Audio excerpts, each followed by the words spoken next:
We are there for each other in religious life. We are there to support each other. We're there to help each other find our direction and point us in new directions when we need it. I now see spirituality in the relationships I form with people. And my formation with Redemptorist has really awakened me to that.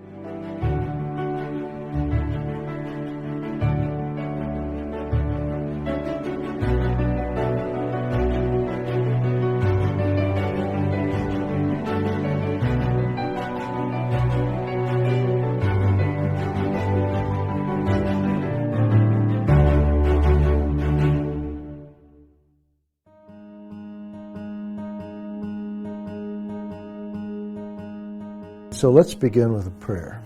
And we ask the Lord to bless us and to make this a time of enlightenment in the sense of understanding the theme of apostolic community life and how we as Redemptorists are given that gift.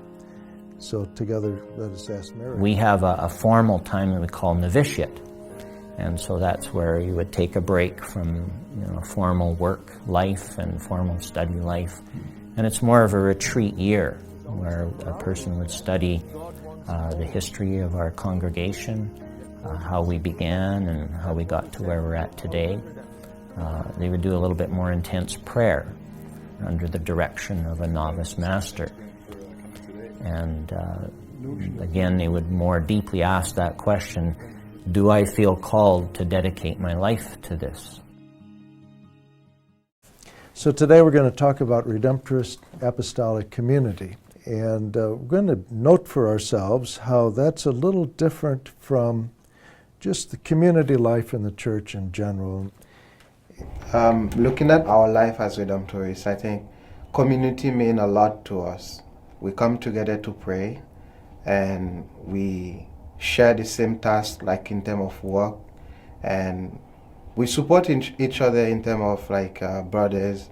And when we come to experience the life that we live together, we always be in a situation that we carry on the spirit of St. Alphonsus in the type of work we are doing. Okay. Now, Redemptorist life in particular is a community life, but it adds the notion of apostolic community. You go back from the Acts of the Apostles back into the Gospel of Mark, and you find when Jesus is calling his first disciples that this is really what the Redemptorists are trying to imitate. So maybe we'll read this. It's chapter 1 of Mark. Jesus said to them, "Come after me, I will make you fishers of men." They immediately abandoned their nets and became his followers.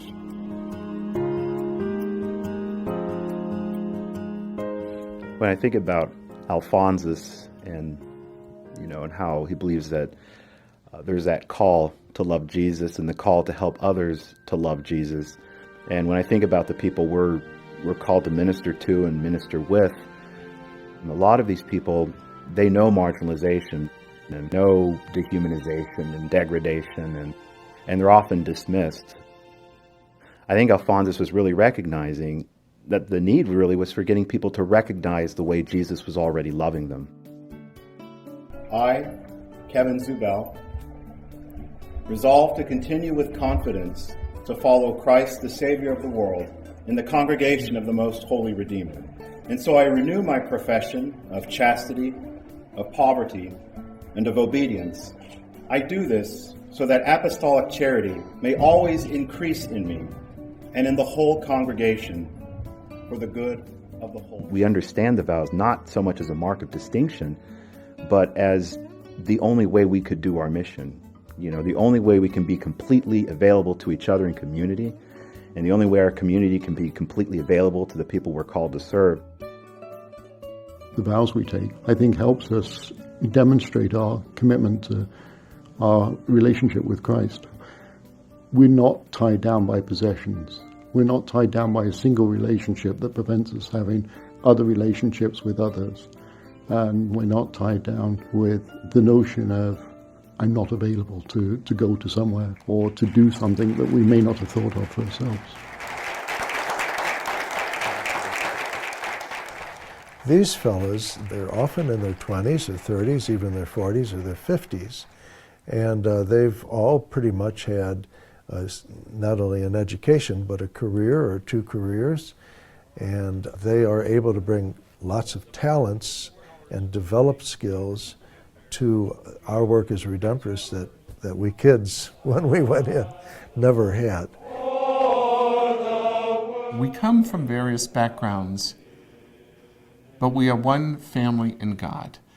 And if that message is part of gospel, saying it doesn't matter what continent, what language or culture, it doesn't matter. What matters is we are God's family. You have almost nothing in common with people in community, but what you quickly realize is that the charism, the mission, that becomes the unifying force.